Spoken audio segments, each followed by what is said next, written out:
ఉపరాష్ట్రపతి పదవికి జరిగే ఎన్నికల్లో నెంబర్ గేమ్ ఉండకూడదనే ఉద్దేశంతోనే బీజేపీ అభ్యర్థికి మద్దతిస్తున్నామని వైసీపీ సీనియర్ నేత బొత్స సత్యనారాయణ అన్నారు. పార్టీ పెట్టినప్పటి నుంచి ఈ విషయంలో జగన్ ఇదే విధానాన్ని అవలంబిస్తున్నారని చెప్పారు. నెంబర్ గేమ్ కు అవకాశం ఇవ్వకుండా మెజారిటీ ఉన్న అభ్యర్థికి మద్దతిస్తున్నారని తెలిపారు. రాష్ట్రపతి, లోక్సభ స్పీకరు, అలాగే ఉపరాష్ట్రపతి అంటే సైమల్టేనియస్గా రాజ్యసభ అధ్యక్షులు, అలాగే రాష్ట్రంలో ఉన్న శాసనసభ స్పీకరు, వీళ్ళందరూ ఇవన్నీ కూడా ఇవి రాజ్యాంగబద్ధమైన పదవులు.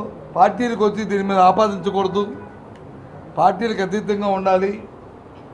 నెంబర్ గేము, నెంబర్ ఎక్కువ ఉన్నప్పుడు ఊరికినే పోటీ పెట్టి తెలిసి కూడా ఆ పదవుకున్న ఇంపార్షియల్గా ఉండాలనే దానికి మత్స్య తాగకూడదనే ఉద్దేశం మరి వైసీపీ పార్టీ పుట్టిన దగ్గర నుంచి జగన్మోహన్ రెడ్డి గారు తీసుకున్నారని. ఉపరాష్ట్రపతి